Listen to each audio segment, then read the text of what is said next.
Hey everyone, welcome to another Market Radar podcast. Let's kick it off with next week's schedule. Tuesday, we've got CPI.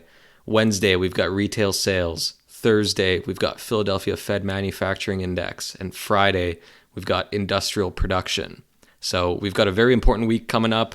We're going to see both sides of the equation, the inflation side and the growth side, looking at industrial production, retail sales, manufacturing index, and then, of course, the CPI. It's going to be a crazy week next week. We're going to dive into what we're expecting from CPI. But this past week, we did see the unemployment rate come in higher. We're back to October 2022 levels, which, the market took it as, okay, inflation has peaked. The Fed doesn't have to hike as much. We saw terminal rates pull back from that policy overreaction that we were talking about last week, where we thought that the terminal rate was really overreacting to what the Fed needs to do, and they actually don't need to hike as high as the terminals were saying. And then, of course, we've got the SVB banking issue. If you're not familiar with it, basically this bank did not hedge for interest rate risk, and with the high interest rate volatility that we've seen over the past year, they got blown up. And a lot of people are saying this is the Lehman moment. People are scared. There's fear in the market, as you can see by the Russell. Terminals came down from that as well. Again, markets thinking deflationary scenario coming up, possibly, as inflation rolls over, and maybe this is a sign of growth rolling over as well. We don't really think that, and we're gonna talk about that. So, what do you think about the whole SVB situation?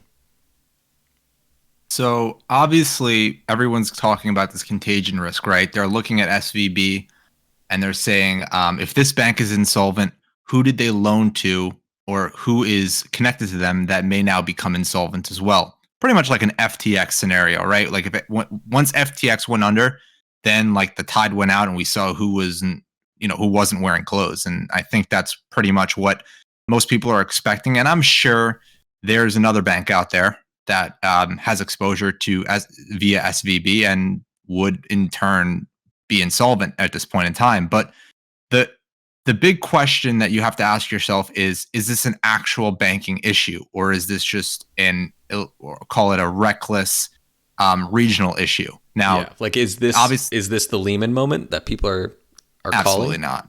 Absolutely not. You can't compare something like this to a Lehman moment where when SVB is a big bank, but in reality, I mean, we did see that we're supposed to get FDIC. We're supposed to get the FDIC to come in there on Monday and settle some things, at least anything that's FDIC insured, and I think there's some type of additional dividend that'll go out to investors in the bank. But regardless, when there's a Lehman moment, you're talking about like the Lehman moment. What that was a financial crisis. Okay. It wasn't one bank. It was the idea that if Lehman could be insolvent, every bank on Wall Street could be insolvent. And that's not the case anymore. Obviously, reserve requirements are different. And something happened in 2008 that, forget the reserve requirements and the heightened compliance scrutiny and all these things that came out of that event.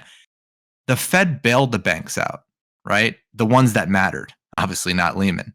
And the Fed set this almost precedent that still exists today, that no matter what happens to JP Morgan's not going out of business because JP Morgan is too big to fail, literally, right?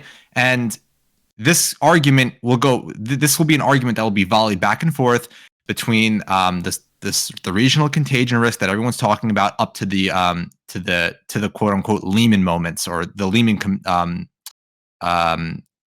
constituents, which would be JP Morgan.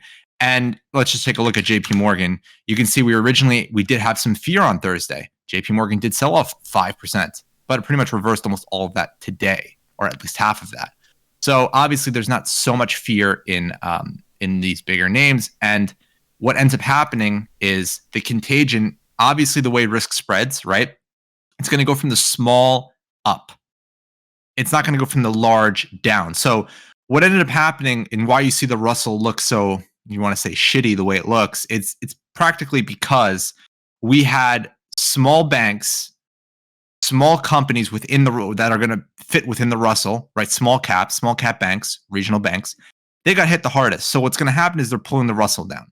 And what you'll notice is out of all the indexes, the NASDAQ actually didn't get hit as bad. If we just take a look in terms of where the price has been and where it is now, NASDAQ was able to close at or above the Thursday overnight low, whereas ES is well below that.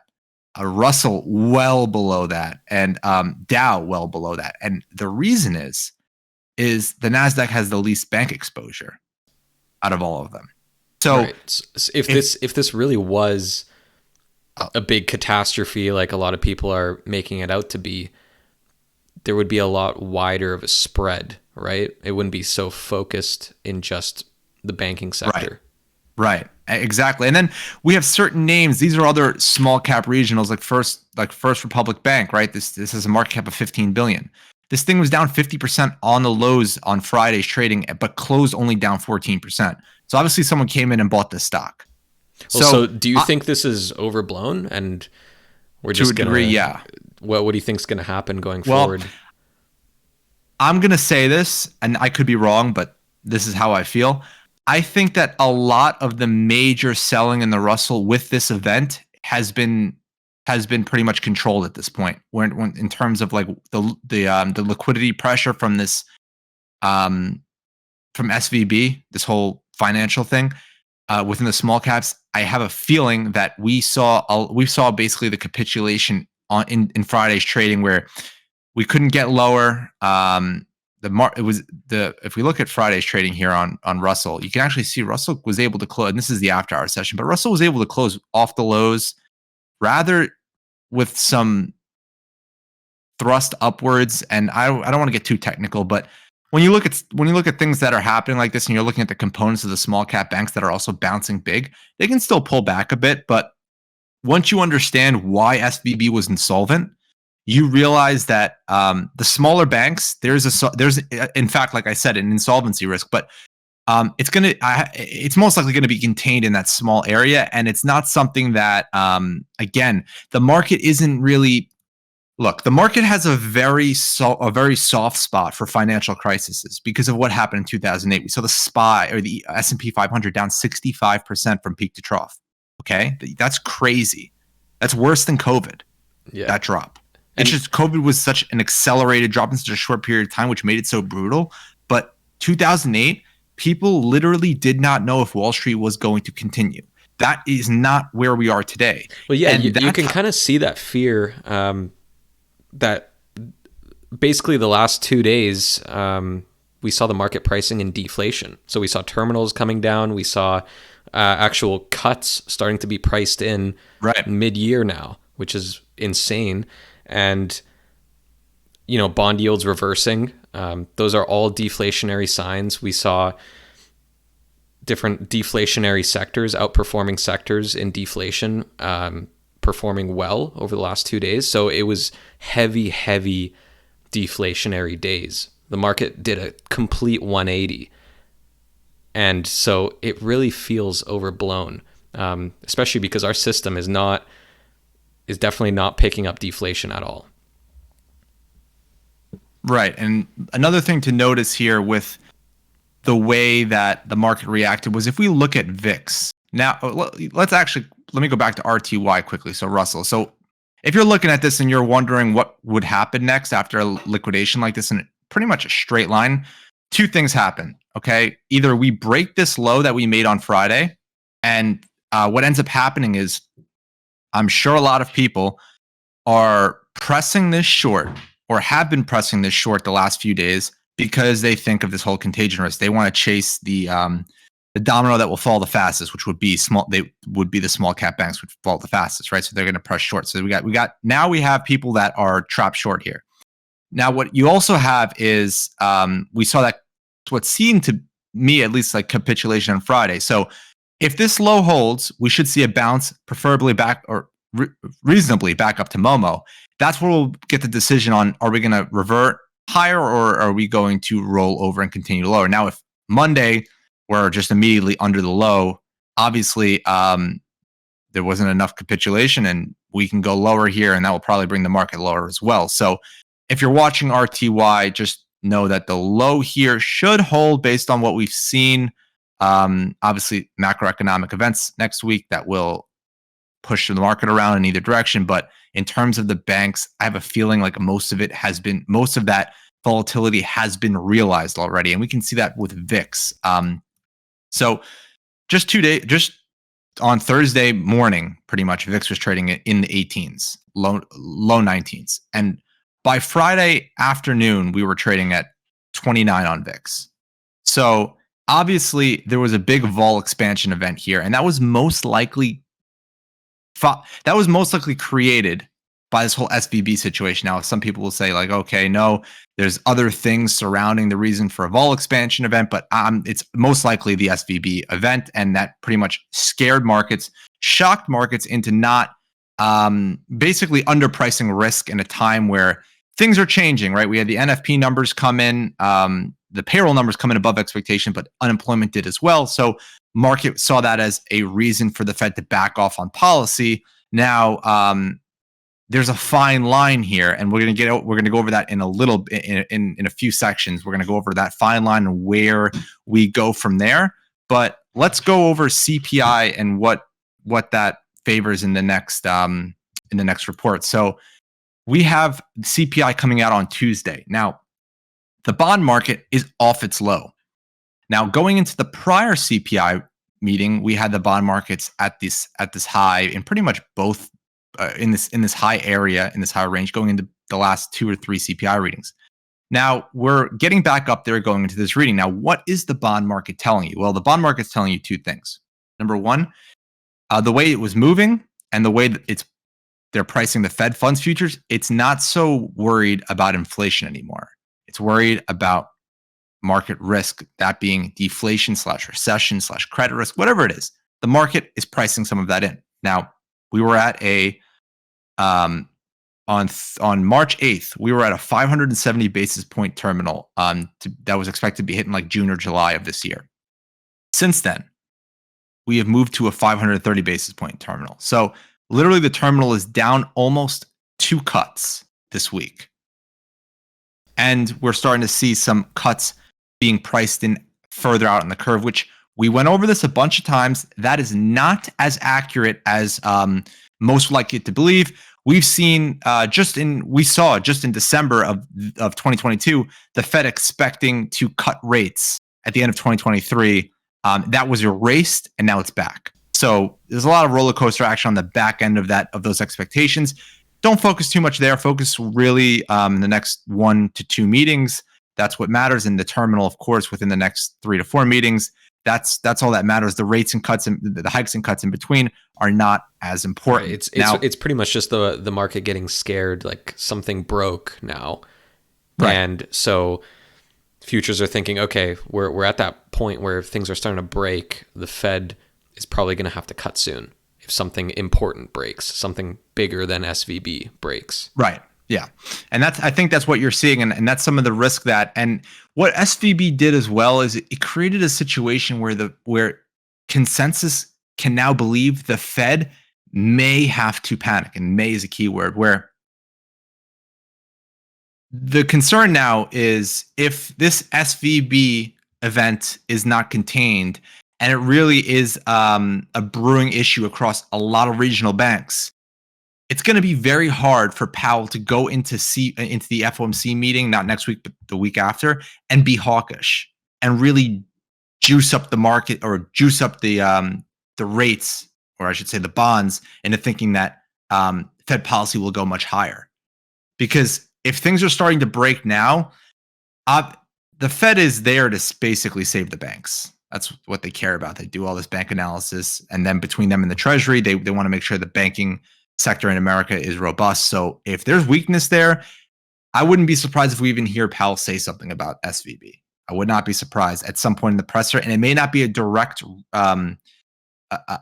release of him, but it will most likely be an answer to a question from a reporter that will be directed towards him based on where the Fed sees policy go. A sample question would be, where do you see Fed policy going given the current situation in SVB or something along the lines of that.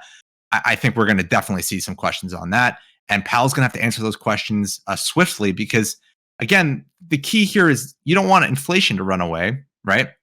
But you also don't want to loosen conditions to allow inflation to run away. So if the Fed has to hold rates, let's just say in the 500 basis point mark to really get inflation under control, well, if you reduce that and inflation isn't under control, you now widen the gap for the ability for inflation to get out of control again. So that's something that Powell has to dance around and obviously do his job with. He really is a great speaker. We saw him testify this week. He was dodging a lot of very tricky and I would say non-financial questions, to say the least, but he did very well in terms of answering the questions that mattered. And he actually gave us some information that I think there was at the time, and I tweeted about it, a misconception across the rate markets on where policy was going to go. And before we get there, though, let's go over what's going to happen with. Let's finish up the CPI here. So we think that CPI will come in at least in line or more colder than hot, and we think that's going to follow for in the next few prints. The market has obviously been slowly pricing in the ability for that peak inflation to be in. Okay, that 9.1, whatever that 9% inflation is, that is likely the peak, at least for the short term. Now, what this is going to do with inflation coming in and the jobs market slowly rising, it's going to initially, in the end, we do believe this will end in some sort of recession, but it's going to initially fuel the fire for the soft landing, because what it's showing you is the Fed can hold policy up. Unemployment's only rising 20 basis points, but we know unemployment rises and then all of a sudden it skyrockets, right? But until it blows up and blows out, it's this idea that, the Fed's creeping up unemployment and creeping down inflation at the same time. But none of them are unemployment isn't blowing out, and we're not really getting that deflationary drag, at least not yet, right? This is based on what the market can see now, what the market can forecast. As long as inflation remains sticky and doesn't fall apart, and unemployment doesn't really skyrocket, the Fed's going to be able to play this card of the soft landing. And we say this all the time: the soft landing is impossible, but it will continue until all faith in the hard landing is lost. Once all faith in the hard landing is lost, that's when the recession hits, because by that point, everyone believes that the recession was avoided. And that's obviously, recessions don't occur when everyone's watching. Recessions are always. There's going to be this little period of where inflation comes down to the point where it's not really a problem anymore. Still elevated, but not really a problem anymore, with growth remaining elevated. So there's going to be that. You get the benefits of high growth and the benefits of a low inflation, which has been hampering the markets lately. Obviously, we're in an inflationary recession right now. So that's going to be like the middle point, right? That'll be exactly like when everyone realizes, okay, maybe we do get a soft landing. Maybe they pulled it off. And boom, that's when deflation comes in, because at that point you have decreasing inflation, which is one half of the equation for deflation. All you have is growth. As soon as that growth starts to roll over, that's when you start having that deflation risk. And I don't think a lot of people are going to catch that. People are always, it's easy to catch inflation, but the growth is what a lot of people miss out on. Yeah, and obviously, if you look at our weather reports every day, you can see that deflation has a rather low risk at the moment. So via probabilities, it's not there even remotely to be considered a debatable situation. But we have to pay attention to it because things change quickly in markets, right? All it takes is a few days of the wrong things happening and the regimes can shift. So we always have to stay vigilant and understand where we are within the cycle and what could possibly happen within that cycle, and just be prepared and understand that I say this all the time. you have to figure out what you're trying to do in the market, whatever it is, develop a plan and then execute that plan. Because if you don't follow your plan, whatever that plan is, then you have no construction behind your ideas. And what ends up happening is you start getting emotional. And I put an analogy up on our Twitter this week, and it's rather great for this conversation, where there's the difference between the casino and the players. The casino has the rules, right? They have to hit or they have to stand. It doesn't matter what they think, they have to do it. And this gives them, and obviously there's other factors that give them the edge, but the edge really comes from the fact that the player has to think, and that's where emotions get involved, and they have to feel. The dealer doesn't, and that creates the slip ups where maybe the player will go full tilt, and that's what you should not be doing. You should be focused on following the rules, whatever the rules are, understand them, adjust your risk for them, and then follow them. And if they aren't for you, find a different plan. It's rather straightforward. Now, if you do it right over the long term, you should compound your gains, you should build up your portfolio, and you should have a fun time in markets.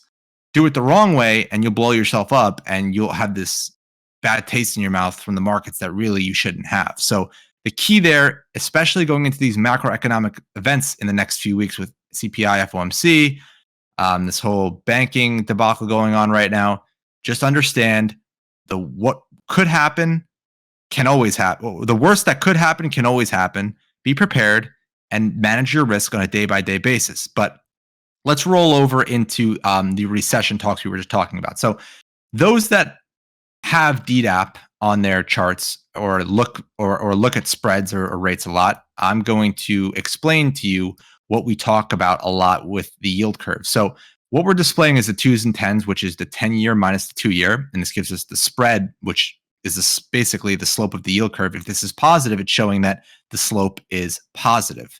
If it is negative, it's showing that the slope is inverted, which we are inverted at the moment. Now, I say this a lot, and what I mean by this is that the recession is not the inversion, it's the reversion. What that means is it's when the yield curve or the spread in this scenario reverts, evens out and it goes positive, which is the curve, the slope goes positive and the spread goes positive. That's where the recession is most likely occurring, because what's going on there is the front end of the curve is being cut by the Fed. The Fed has more control over the front end of the curve than they do the back end of the curve. So when the Fed starts cutting rates, they're going to directly affect the front end of the curve at a much higher rate than they will the back end. And that will push the spread here back into positive territory.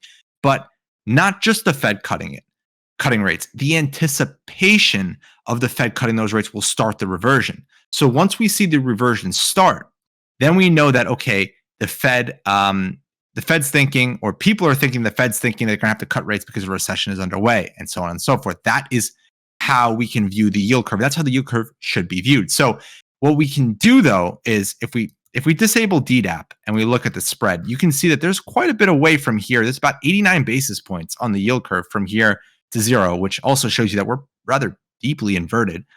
This has a lot of people concerned, by the way. A lot of people are saying, oh, recession any day now. They have all these timing metrics saying like, oh, if we spend 2 months or 3 months under or in inverted territory, recession is going to hit within 30. They try to do all this perverted mathematics, which doesn't actually work, and no one has yet to time this right, because they're all timing it wrong. They're looking for the inversion.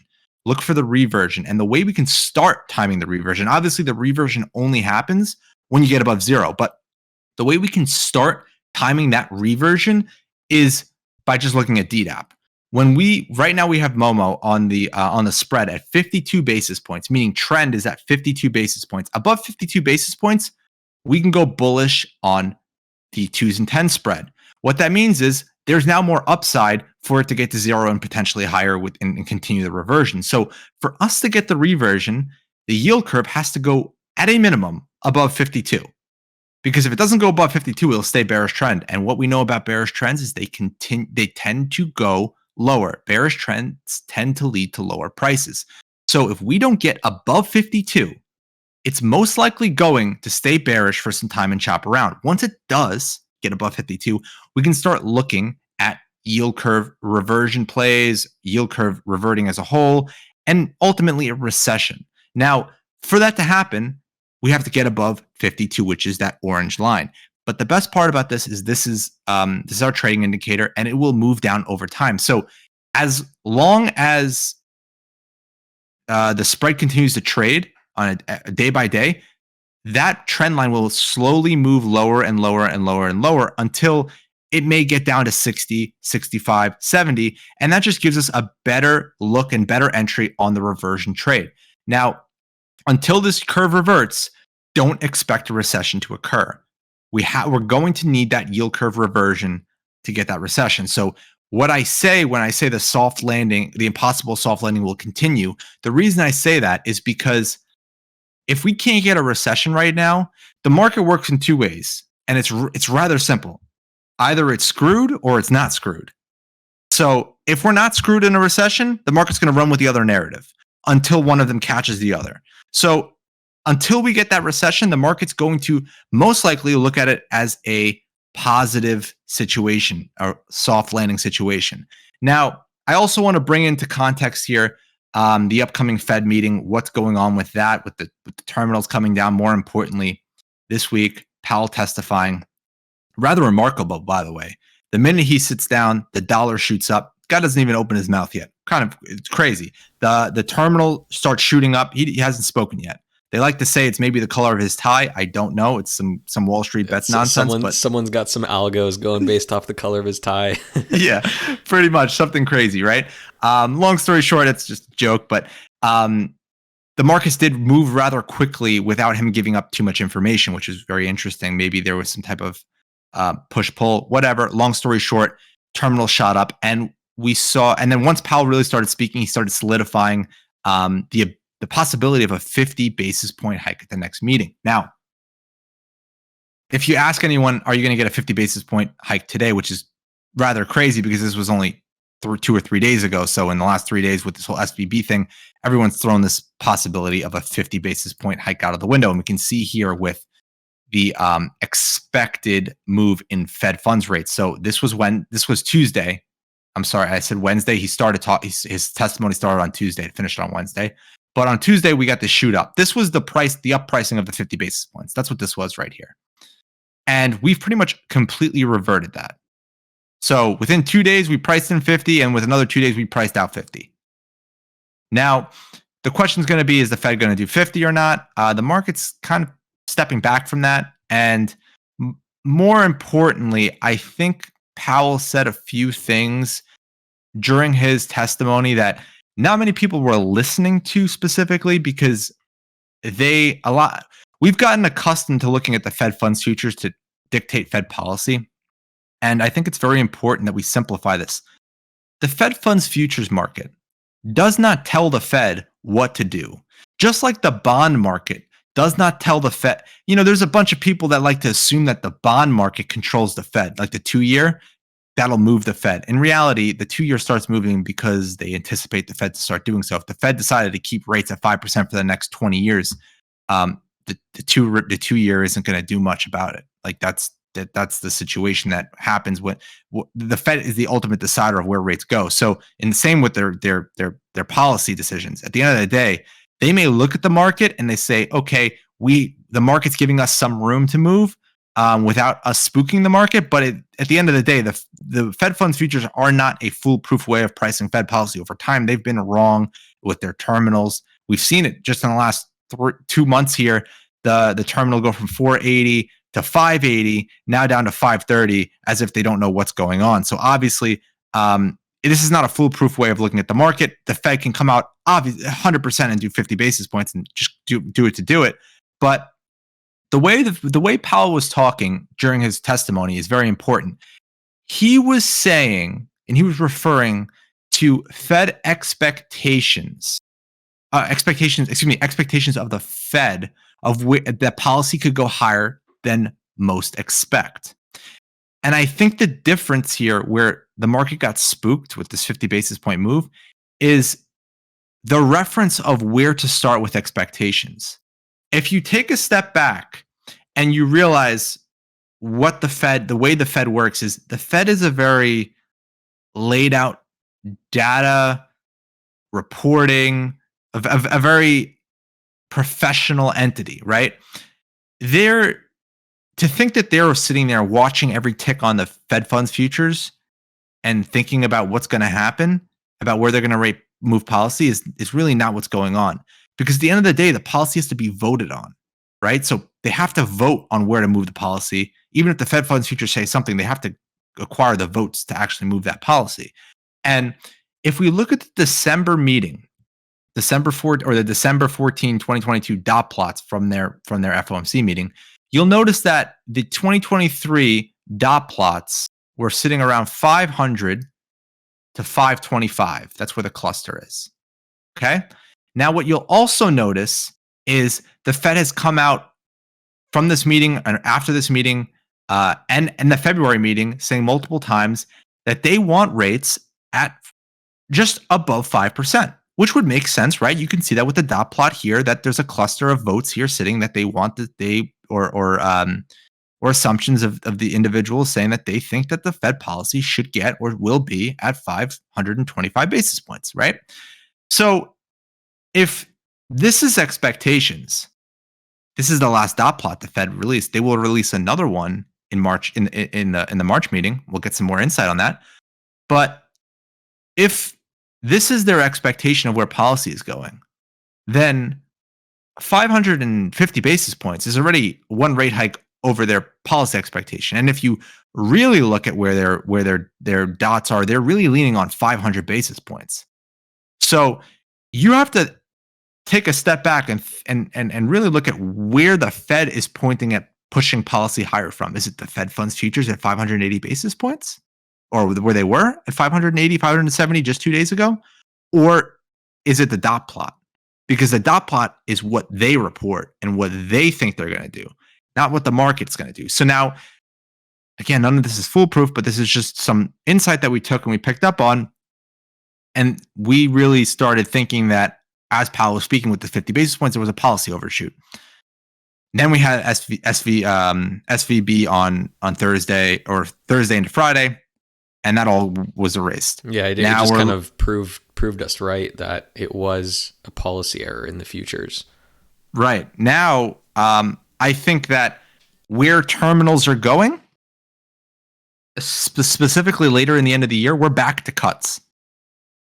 Unless we see a recession, which obviously the market's picking up on the idea that there could be a recession, we're just not, in regards to that, we're just not seeing the breakdown in growth there yet to support it from our view, but the Fed funds futures are picking it up.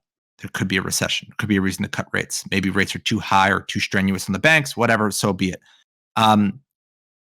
But like everything, when you start pricing cuts and the Fed wants to make sure they get inflation under control, realistically, the Fed's going to want their Fed funds rate above the rate of inflation to solidify that control point.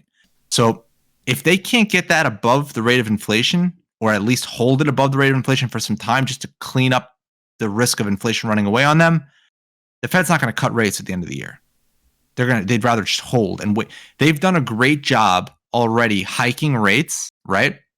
Playing the game of just like a sports game, letting the ball come to you. They let inflation come to them. Base effects hit, and their rapid hiking cycle also played a role in this.